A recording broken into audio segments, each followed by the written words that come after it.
You don't see anyone like you in the room. It's because you are unique. Find out what that unicity is and build on it. Work on it. In this special episode of Energetic, recorded at the beautiful Florence School of Regulation, we shine a light on equality, not as a side note to the energy transition, but as its very backbone. More than ever, we need to proactively act on diversity, equity, and inclusion.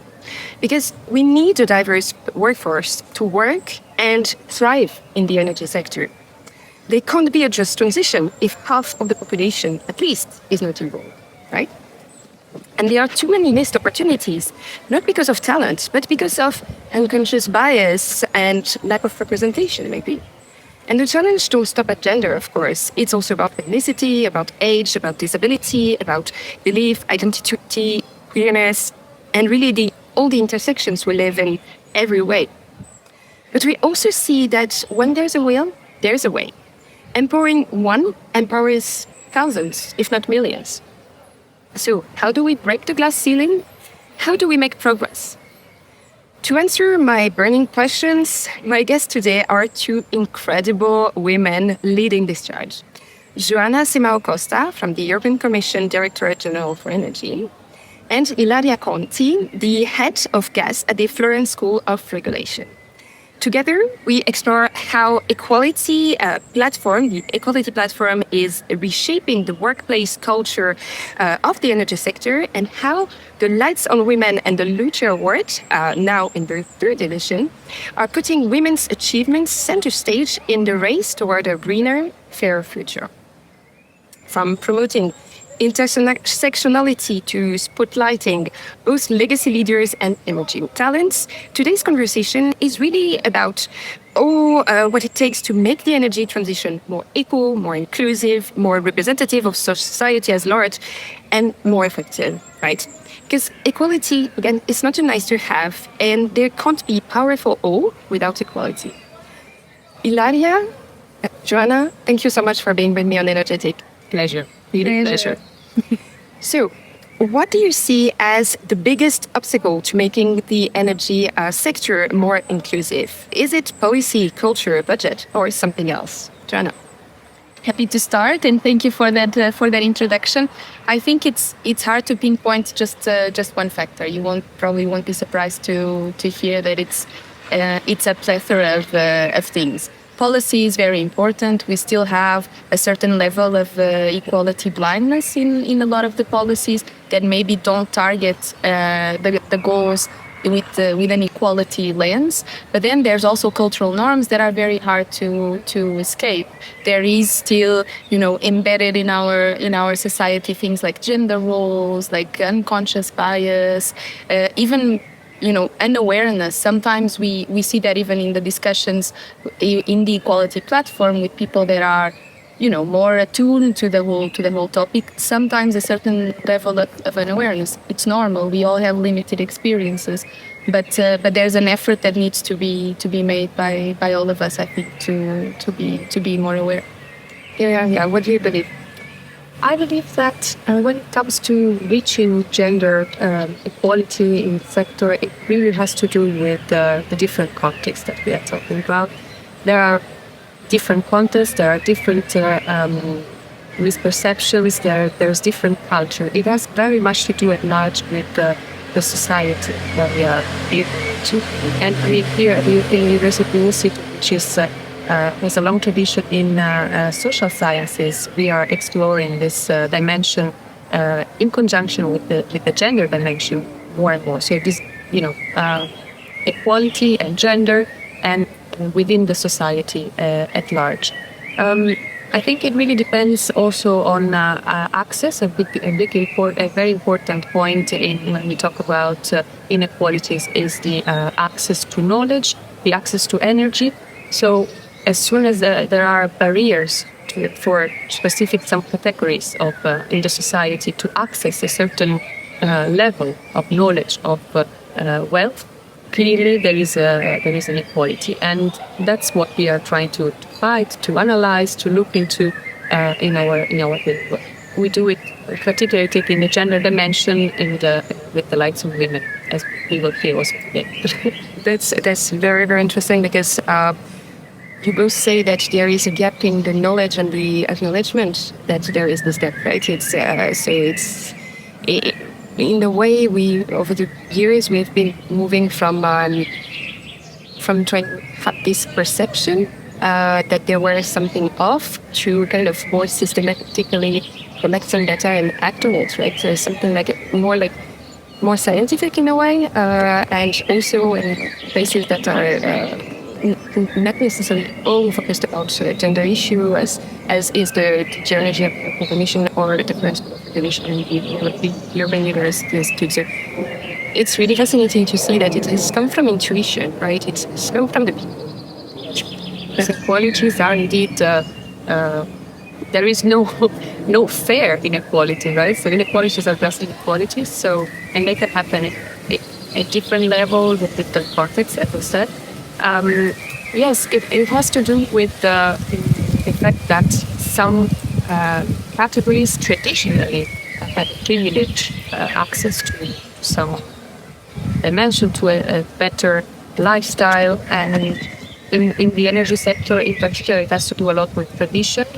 From the typical structure of traditional family, it would have been quite awkward, if not unthinkable, that women would start working, for example, in sectors like traditionally male-dominated, such as the gas sector. I come from the gas sector, and when it comes to pipelines, when it comes to platforms for extractions of fossil fuels, clearly you don't think immediately by tradition about women working in this situation. So there's a long way to go in fighting the status quo, the tradition we come from, and just reinforcing the message that anybody who is just for merit, for anybody who has the right credentials to access a certain position in the energy sector should be entitled, regardless of the tradition or sometimes stereotypes.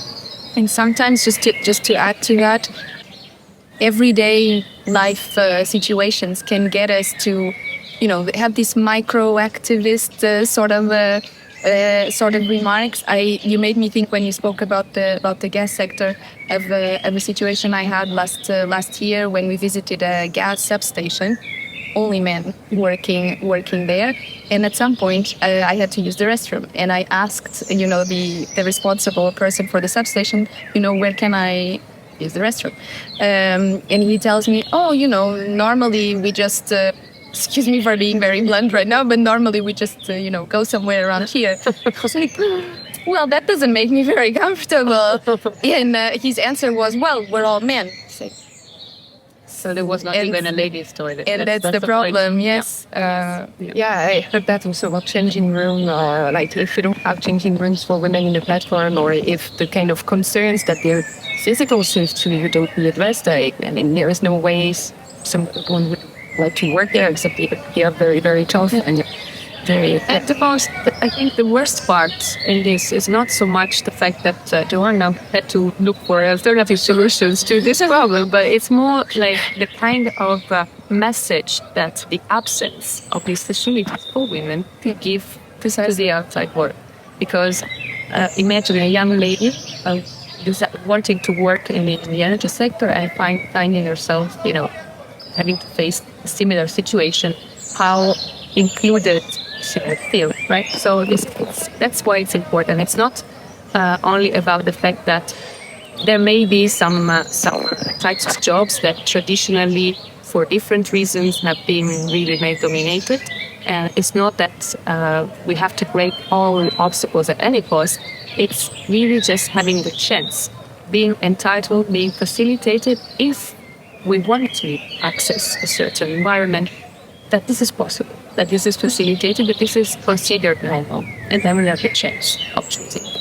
Yeah, very, very, very interesting, because, let's say the opponents of some more proactive policy would say, yeah, but if a woman doesn't choose this path, Yeah, but as you said, she has to have the opportunity to choose it first. It's like the starting point. And it's often the dilemma that we see in topics of gender equality. Should we fix the women or should we fix the system? And the answer should definitely be the latter, because you need to provide all of those conditions for women to feel included, represented, welcome. Otherwise, what kind of world are we creating? Are we creating an energy sector that doesn't actually reflect the people that it serves? It makes no sense. Yeah, we are all powered with energy like every day, all day. We had a blackout in Spain. Everyone was wake up for a lot of things, right? And that energy is everywhere, and we cannot live on living energy without. It's quite enough everywhere. So what it is, and yeah, it's like an instrument that also has to and is being shaped based on the people who are working in it, right? So in my introduction, I was saying that when there is a will, there is a way. And so, Joana, maybe you could tell us a little bit more about the DG Energy initiative, the equality platform in the energy sector. How is it going? So it was a bottom-up initiative. It was a conversation with a group of colleagues about the things that were out there in terms of equality in the energy sector, what the role of the Commission could be as well. And there's no shortage of networks within the energy sector. So we don't pretend that we're filling in some sort of gap. It's there. The initiatives are out there. But for these kind of networks, our thought was the more the merrier. The idea is to multiply. So we thought there could be an added value in bringing the Commission into the dialogue and creating something for the industry, because there's already a lot coming out of the European Commission when it comes to gender equality that's policy focused. But we wanted to have a space for the industry that's inclusive, that has stakeholders from different sides coming in, and being able to discuss in a very open way what are their challenges towards implementing equality and diversity in their activities. And this is why the criterion that we chose to have our members come in is that they are either already implementing some diversity, equity, and inclusion activities, or they're planning to do so in the short term. So the idea was not to have a gigantic group saying the usual lines to take on gender equality, but having a network of committed organizations, so like-minded organizations, not to tap each other in the back and say, well done. We also do that. It also feels good sometimes to be acknowledged for the work. Exactly. Exactly. And it does take a village to do all of this, so it's nice to feel in a community, but more than that, to really drive change. We don't have to convince anyone around the room, but we can share our experiences, our challenges, and with that, inspire other organizations in the sector, and have this effect that you were talking about earlier. You empower someone, and that multiplies into thousands and millions throughout the way. Yeah, I've been part of this initiative for 2 years now, and I really appreciate how candid the conversations are. Most of them come from a place of vulnerability. Like, we know that it's not like a destination, it's a journey. There are some organizations doing better, some don't, but at the same time, it's also a question of size, of capacity, of having other things on the plate. So, it's also comforting to realize that there are progress to make on different fronts. Ilaria, you wanted to add something? Well, I was smiling because I like when I hear that most of these initiatives, similar initiatives like ours, come from a need. They originate from a need or from a lack, an absence of something that a number of people think should be there. And this is also the case for like women. When it started in 2017, also a grassroots initiative, it really started from the acknowledgement that we were surrounded by talented women in the energy sector, but for some reason, they didn't make it sometimes to our events as speakers or to our training programs. And we thought, this is not fair. We have to do something. They are there. Why are they not invited? So on this basis, we started the idea of having Lights on Women, and the willingness to shed a light on these women who are in the shade of the energy sector. And that's how it was all born since the beginning. And then we started thinking, what can we do for these women? We can interview them. We can ask them to write blog posts. We can actually provide them with a free seat in one of our training courses. And this was a fantastic idea. I have to say, since today we granted more than 50 free seats in our courses. 10 scholarships only last year, because we are growing in numbers. And this is sometimes a fantastic opportunity for women everywhere in the world who may not join us in Florence, so they connect online. That's really good, and I think I was one of the first women to be interviewed in your series at the time, and it also helped me kind of structure my ideas and the kind of directions I wanted to take. So, I guess that's one of the hardest things to do is to start and giving kind of a supporting system. If I need anything, I can turn to other people. I can turn to Ilaria or Joana, because I kind of need more clarity, and having the possibility to have genuine exchange with you, it makes a big difference, right? So this is also empowerment. So we just had the visit of some members of the coalition. Joana, I wanted to ask a few questions about the position of the coalition, of the initiatives, and how would you like it to grow? So, happy to. The equality platform for the energy sector has been existing since late 2021. Was when we announced it to the world. That we started meeting in spring 2022. At the time, with a handful of members, true believers, first movers, and luckily the message resonated. So now we have 42 members from 14 different member states.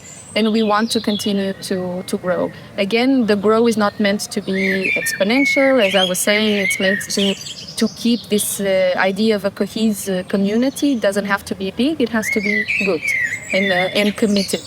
And we are trying now to identify, what are the areas within the energy sector, but also within the European Union, that we could tap into to really enrich the perspectives that we have. Because the scope for membership, I should probably have mentioned that in the beginning, the scope for membership is for an organization to be active in the energy sector within the EU.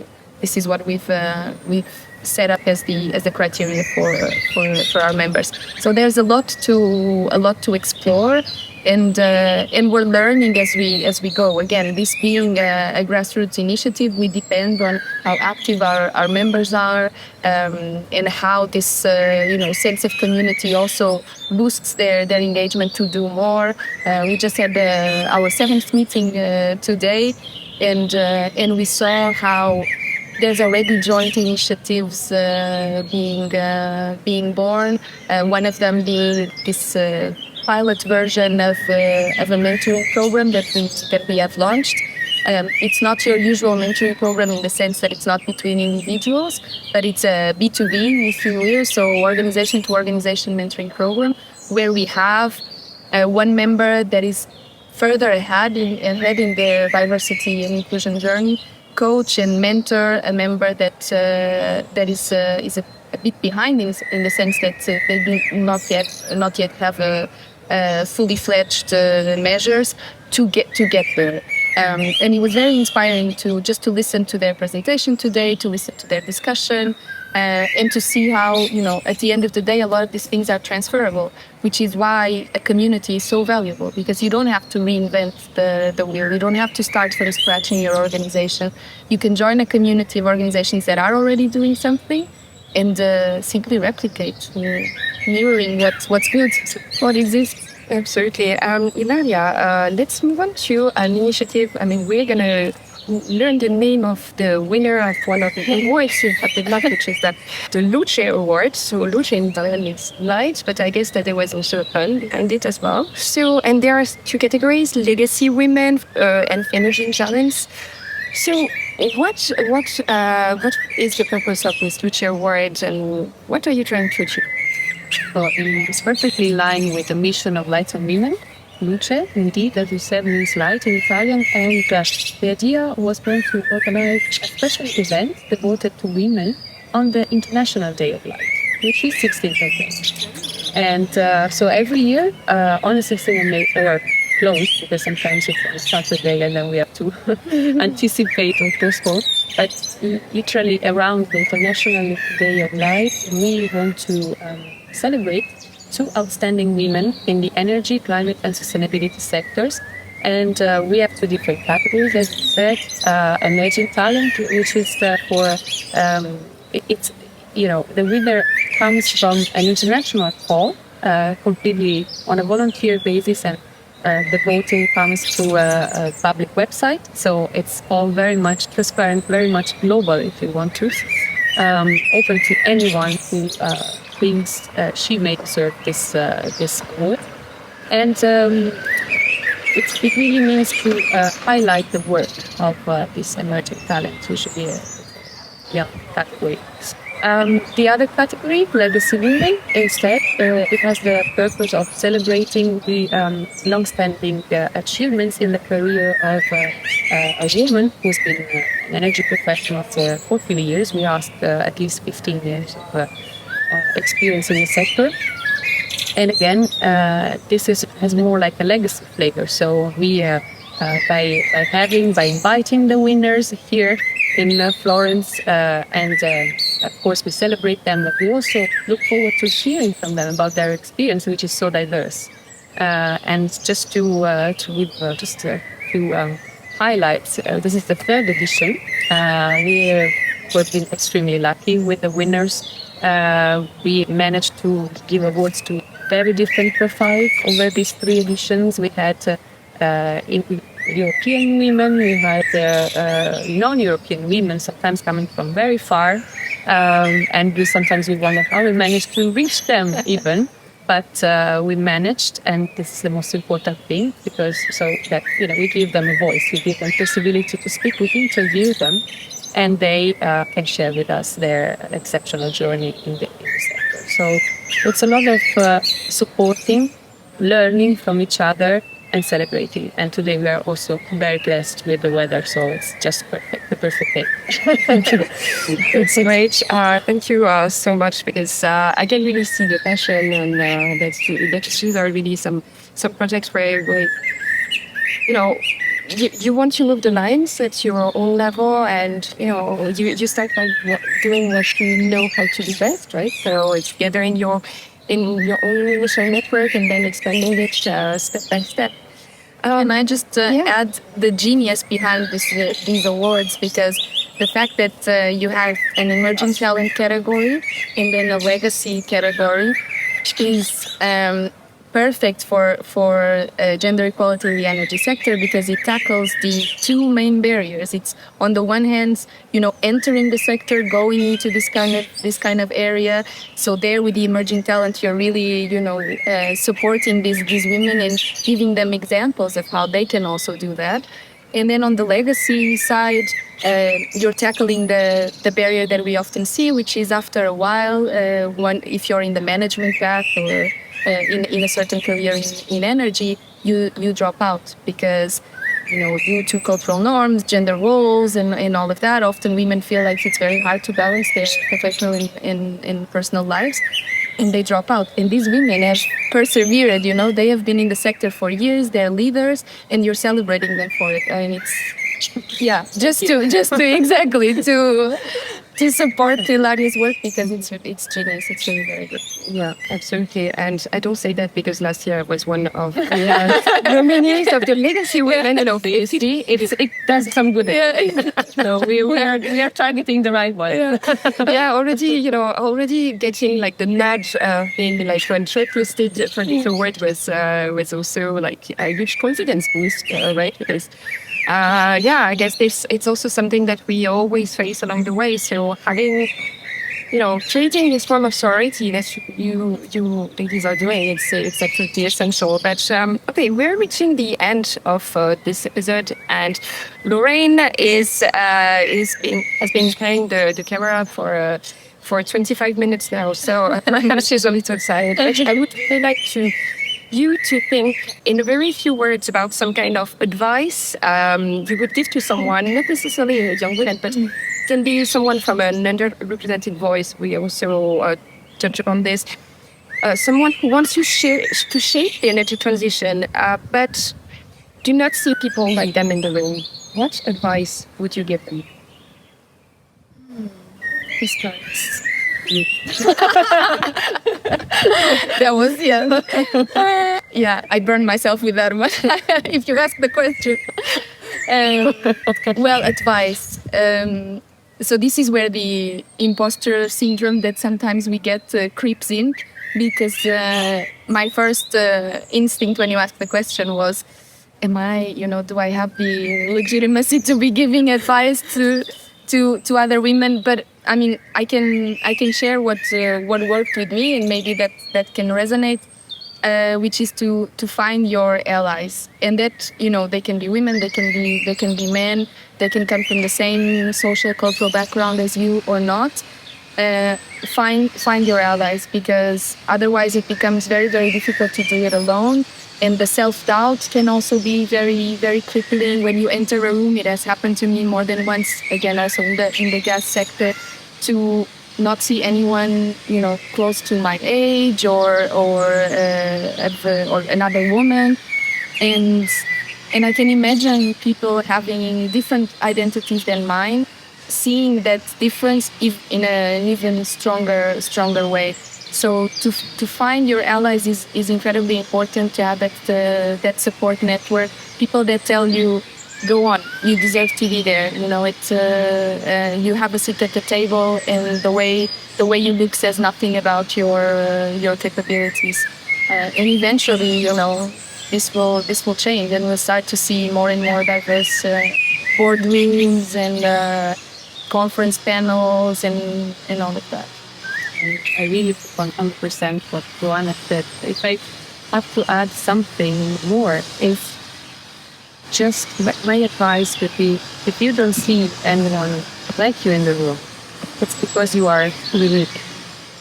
Find out what that unicity is and build on it. Work on it, because I would like to quote, but unfortunately I don't remember exactly the title, from Simon Biles. So she was asked whether she would be the new athlete. So she just said that this would keep her as record. And she was asked, are you the new, and the reference was to a former athlete from the South, and she said, no, I'm the new Simon Biles. So she just underlining how unique she is, that she is not like one step, just one more point over the line, and she's just starting a new chapter. And this takes really courage. You have to be brave to get to this understanding, to this, also even to dare to say something like that. But I think in small, it's something that we should continuously take it to ourselves, that we are unique, that if we are good, we are good because there's a reason, and that reason should be guiding us forward. 100%. And if it helps with being brave to enact on to act on Ilaria's advice, I think looking at it from the skills perspective helps. So it's not about I'm a woman, or I'm young, or I'm old, or I come from a certain background, but what is that given me, and what is the skill that I have acquired that I can apply here. And I think that maybe takes a bit of the weight off of, here's me in my uniqueness. No, I come with a skill set, and my uniqueness gave me that skill set. Yes, and it's the reason why I should continue, because apparently also for the outside, it's not only for me, it's also for the others. It brings benefits, because otherwise I wouldn't see the outcome. Yeah, so be your own freaking brilliant. So be your own muse and find your allies, and people can applaud you when you have success to share. But also can be there when you in moments of doubt. Yes, it's like allies is not only for successes, but you can also. I think it has to really relate to strengthen yourself. And this is something, it's a specific advice for women, because women, as Joana said very well, sometimes suffer from the sleepless syndrome. So we have to draw against the stream, right? And say, look, just strengthen yourself, in your core. So only so if we will be able to continue your work that is. Absolutely. So, and if anyone listens to this podcast and believes, where can I find these strengths? Practice, right? Yes. Yeah, and join the equality platform. Look at the French School of Regulation Lights and Movement, and there is also an energy database with profiles of women. It shouldn't be limited to a small binder somewhere and ticking boxes society. That's really not what we want. So thank you so much, Ilaria, Joana. It's been a pleasure to record this episode here in this perfect setting. Yeah, so our listeners, they should also tune into YouTube because, I think the video is perfect. Thank you. Thanks.